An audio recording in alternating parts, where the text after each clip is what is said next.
So hi and welcome to this another episode with me Arshi, where we talk about colleges and universities abroad. And in this video I'm going to talk about specifically अगर आप Australia travel कर रहे हैं तो आपकी travel and pre departure checklist के बारे में हम डिस्कस करेंगे इस वीडियो में.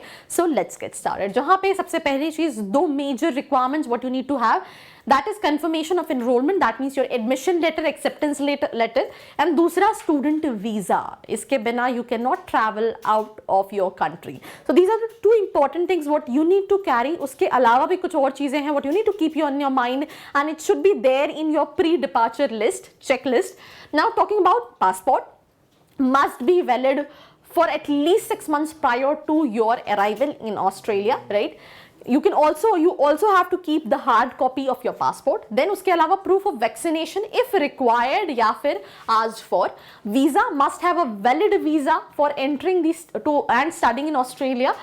You must also have your visa documentation with you at the time of departure. Then उसके अलावा कि make sure करें कि flight dates जो हैं वो in the way हो, you get adequate time to settle in Australia. मतलब ऐसा ना हो कि let's say आपकी classes जो हैं वो परसों से हैं और आपकी flight ऐसी हो कि आप एक दिन पहले या 2 दिन पहले लैंड करे हो, तो उसमें क्या होगा, will be very difficult for you to find to make yourself comfortable and then start your classes. तो इस चीज का ध्यान रखना है. उसके अलावा आपको ये भी नहीं करना है कि आपका लेट्स से वीजा ग्रांट बाद का हुआ है, आप उससे पहले ही ऑस्ट्रेलिया ट्रैवल कर लो. एंड आपको अपनी फ्लाइट की डिटेल्स जो है वो कहीं ना कहीं पता होनी चाहिए. ऐसा ना हो कि you book the tickets and वैसे तो ऐसा नहीं होता है, but still for the prevention is better than cure.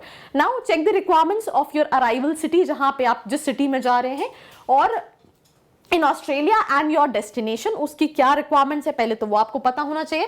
Then pre departure testing ये रिक्वायर्ड है, बट स्पेशली उन कंट्रीज की जैसे कि फॉर एग्जांपल अगर आप चाइना से ट्रैवल कर रहे हैं, हांगकांग से या फिर मकाओ से ट्रैवल कर रहे हैं, तो नेगेटिव आपका टेस्ट रिपोर्ट्स होनी चाहिए, दैट इज कोविड की नेगेटिव रिपोर्ट.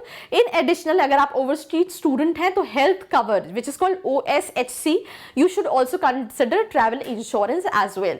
देन उसके साथ साथ राइट डाउन योर फैमिली अगर कोई रहता है या फिर आप जिस भी एजुकेशन पार्टनर के थ्रू जा रहे हैं, मेक श्योर कि आपके पास उनका नंबर हो और आप जैसे ही ऑस्ट्रेलिया में लैंड करो you can just reach out to them.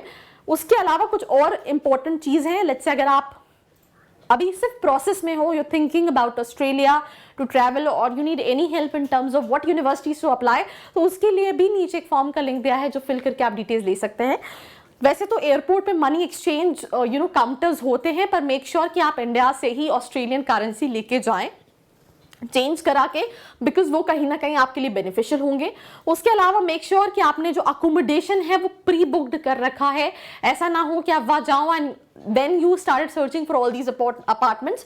So make sure you have booked and confirmed your accommodation before you arrive, making note to the address and contact number of the place where you will be staying. Then साथ ही साथ you'll also need to complete an incoming passenger card. Information on what to expect at border clearance can be found on the Australian Border Force website. ठीक है.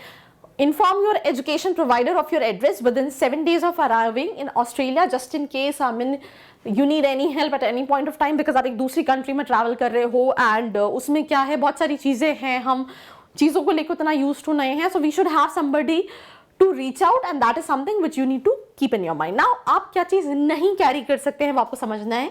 कोई खाना, plant material, animal items, fire arms, weapons and ammunition. उसके अलावा currency जो कि $10,000 से ज्यादा इक्विवेलेंट या ज्यादा हो. ठीक है. सब मेडिसिन जो आप नहीं कैरी कर सकते हैं. Australia biosecurity law has been strengthened and penalties will be applied if you fail to truthfully declare biosecurity goods to the Australia border. So यार, that's all about this episode. Do not forget to like, share and subscribe. I hope you liked this video. For more such videos, keep watching our channel. And do not forget to like, share and subscribe.